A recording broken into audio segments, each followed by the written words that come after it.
Hey Steve, Brian, and Jeff. Thank you for spending some time with WoBistDude. Please, introduce yourselves. Hey WoBistDude and Mike. We're a cold weather company from New Brunswick, New Jersey. Currently in New Jersey. Very excited to be answering some questions today. So you recently released this new album called Find Light. Talk about the theme of reclaiming your life and working through internal conflict. How did you work this into your songwriting? So when we started writing Find Light, we all had our own different internal kind of conflicts going on.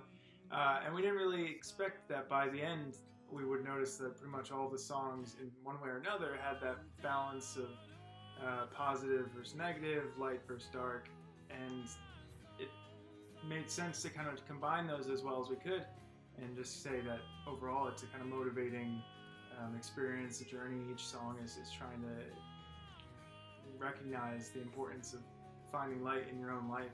Yeah, as Steve was saying, I think the album kind of bounces around light versus dark, and what we tried to do with the album art, it's relatively unrelated, but kind of not, is kind of show the idea of finding light in a way that you wouldn't really expect. And at least I personally, as photography guy, when I was first working on the album cover, it was just the sky. It's a nice sunset. And as I figured, that's where light is. It's in the sky. And so then as we were thinking about it, I was sending ideas back and forth, and then we just kind of landed on that drone photo because without the crashing of the waves, there wouldn't really be that much light in the picture.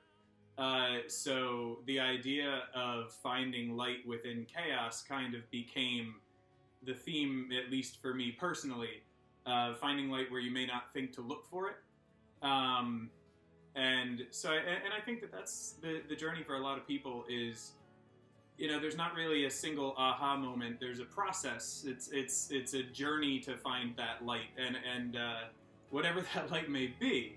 So you kind of got to look under every rock and behind every tree. But as long as you're searching for it, I think you're always going to find it. And as long as you're willing to accept things that you may not love about yourself or about your past or about prospects for the future, as long as you're fighting, you're going to find light. Steve is big on Christmas. Brian loves talking to trees, and Jeff likes to juggle a soccer ball while playing the guitar. How do you make room for all your diverse tastes and interests in your music? So we, we all do our things outside of the band, but I mean, the band's kind of also my entire life. So it's like, yeah, I make time to go to like Red Bulls games with my friends, and to play soccer and like do things like that, make dinner.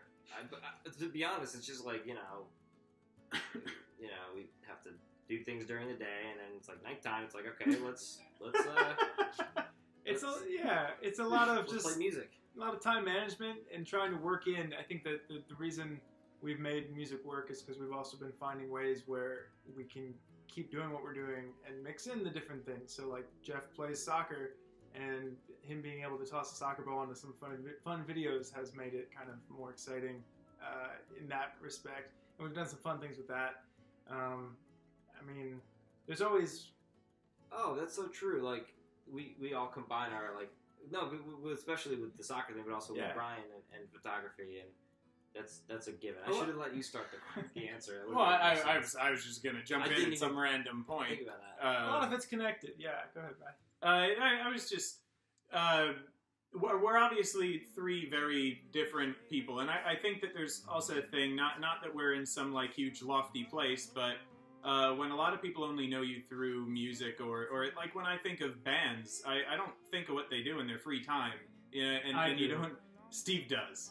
Like you don't really think of like what their other passions are, because everybody has more than one passion. I mean, I was a landscape architecture major, and habitat restoration and brown site redevelopment. It's all stuff that I would love to do and that I do sometimes, but the core passion I think for all of us right now is the band. And so the music is kind of the unifying element between the three of us, without which I think we're three extremely different people. So yeah, I mean, finding time for all of that stuff is just a matter of finding a good balance, striking a good balance, and having good planning, and making sure that we're all taking care of the band, but also taking care of ourselves, and making sure that we keep all of our little pitchers full and don't stretch ourselves too thin. Your new album deals with some deeply personal topics. Do you ever find it easier to express this in song rather than in conversation? I don't know that it's really easier to express it in song versus conversation. I mean, I think I'm pretty open with my friends and family and people close to me. I think the element with song is really fascinating because I'm sharing the same kind of stuff, but in a different way with people who I've never met, versus my friends or roommates or something like that. Friends, they are my roommates, but you know, it's finding that someone listening across the world who's been able to relate. I think I can share it either way, but I guess it leads some more. What's the word I'm looking for? There's a little more vagueness, a little more abstraction. obscurity, yeah, and that's cool too. But I think I'm just as comfortable talking to someone in person once I get to know them a bit. Yeah, I kind of find it the best way to kind of be a self-therapist, and it's, you know, it starts kind of, for me at least, in sort of a selfish way. In a way, I'm trying to. It's basically a diary entry. I mean, when I wrote Reclamation, that was the first time that a lot of my family heard that side of me, and I think that was one of the more transparent songs that I've written. I wasn't trying to abstract it all that much because I thought that might take away from its impact or its honesty. But for me, songs and writing to kind of release, it's all a way of pulling something out of my head and kind of throwing it up on the shelf. You know, when that song is written, when it's recorded, and then it's out in the world, it's like I'm taking that anxiety or taking that frustration and saving it, and I'll never forget it because the internet never forgets. But you know, it's therapeutic. I think it's important. I think it leads to a lot of acceptance, and it leads to a lot of growth. And I think, yeah, it's a good thing. Anything to add? Nah, they pretty much nailed it. Just nice to put something that you don't want to say bluntly, and you put it in vaguely, and also just kind of let your weird subconscious kind of come out. And you Fill in the gaps. And you say things, and you're like, why did I what? Well, that's the thing. I didn't think of that, but it is like sometimes you're working through the thought, and you're not even, you fill in the blanks almost subconsciously in a way that you hadn't thought of before, and it kind of helps you through the entire thing. Like, I like writing without thinking. Like, I like being like this weird, and then I either make sense of it, or I go back in and I look, and it's like, oh, this made no sense. Like stream of consciousness. Do this thing? exactly. I do stream of consciousness. Sometimes it's really cool. You can figure out what it means. Other times it's like, what was I writing yesterday? That was terrible. But I don't know. That's all. It's all for me. Cold Weather Company started out playing in the bars, dorm rooms, and coffee shops at Rutgers in New Jersey. Describe one of your favorite places to play in New Brunswick and tell us why. So yeah, we started at Rutgers in 2013. If it weren't for the New Brunswick music scene, we never would have felt the motivation to keep things going. And one of those big catalysts was Hidden Grounds Coffee in New Brunswick. Probably our favorite place to play in the city, and it's where we had our album releases. We just had our third album release there. And they've also, because they started around the same time, we kind of shared a bond of being small business owners and kind of getting things off the ground, working with the community. And they've also released their first ever coffee blend, was named Wide-Eyed after our song Wide-Eyed. And they just released a new coffee blend called the Find Light Roast, named after Fine Light. And it's just that kind of connection and being part of that community, and it's been huge for us. And so it's always a blast to be back there and play. So in 2015, Brian bought a school bus and painted it blue. Give us one of your most memorable experiences from touring with Bluebird. Yeah, Bluebird. beautiful little. So she's like my child. We're almost the same age though, so it's a little weird. It's one of the most memorable experiences. I mean, there are so many. Probably at least about 25 of them would be breaking down on the side of the road, whether on interstates or county roads. There seems to be some rust in the gas tank. We're working on it. But it is, like, all mechanical issues aside, I think the bus was just, like, an exciting thing for us to have, and painting it blue and just kind of creating this big old blue vehicle that goes barreling down the road. Anybody that sees it turns their heads. We actually... there it is. I think the most memorable moment for me was we were driving in Virginia, and just on our way to another show, and we ended up getting some, I think it was either Twitter, some tweets or some Facebook messages from somebody who had just driven past us, because we were going slowly because it's a school bus. And they were like, "Hey, just saw your bus, and now I'm checking out your music, and I love it. It sounds great." I don't know. It was a very strange thing, but it's just to have something that's so visible and big, and I mean, it sure is easy to fit stuff in there. I don't have to worry about that, but it also doesn't move too fast. Is it a little impractical? Yeah. Is it really fun? Yeah. Does it break down? Yeah. It's got its pros and cons and cons. We've got some plans, and by that I mean I've got some plans. It'll be something. You just wait. You just wait, WoBistDude. Fine Light features so many different awesome musicians. If you were given the chance, who, dead or alive, would you want to work with? You know, for me, I would like to work with Ben Folds, because I've been listening to his stuff for years. But he went from like quirky, fun piano guy, like with, you know, comedic lyrics and a lot of personal stuff too. But lately, he's been composing for orchestras, and he's done this whole transition of sound and just all this other crazy stuff. So, you know, he's kind of done everything, and I saw him a couple months ago. So I feel like he'd have a lot of cool insight and also just blow me out of the water in terms of musical theory, knowledge, and everything else. So it'd be a good learning experience and probably a lot of fun. Mine would, but my person falls into the dead category, unfortunately.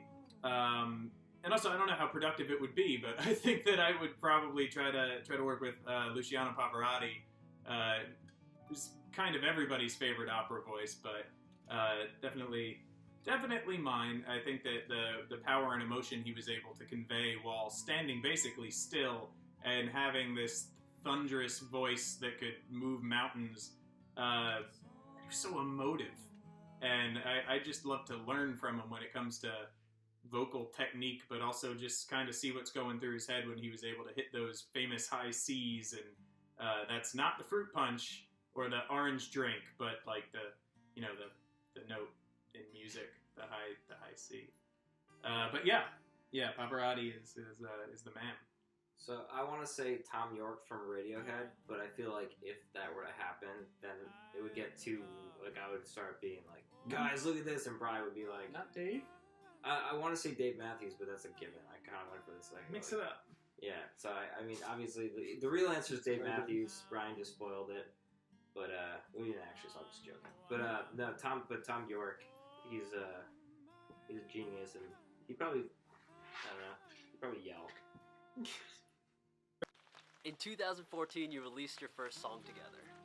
What is the biggest difference between the Cold Weather Company that released the song Horizon Fire and the band that I'm talking to today? We're quite a bit more established.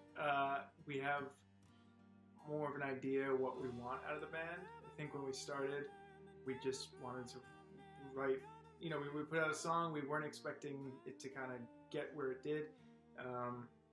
And over the years, to have 42 songs out there now, it's kind of like, wow. And now we have more of a direction. We know the next steps that we want to take versus being college students who wrote a song in an attic and kind of were just playing and seeing what would happen.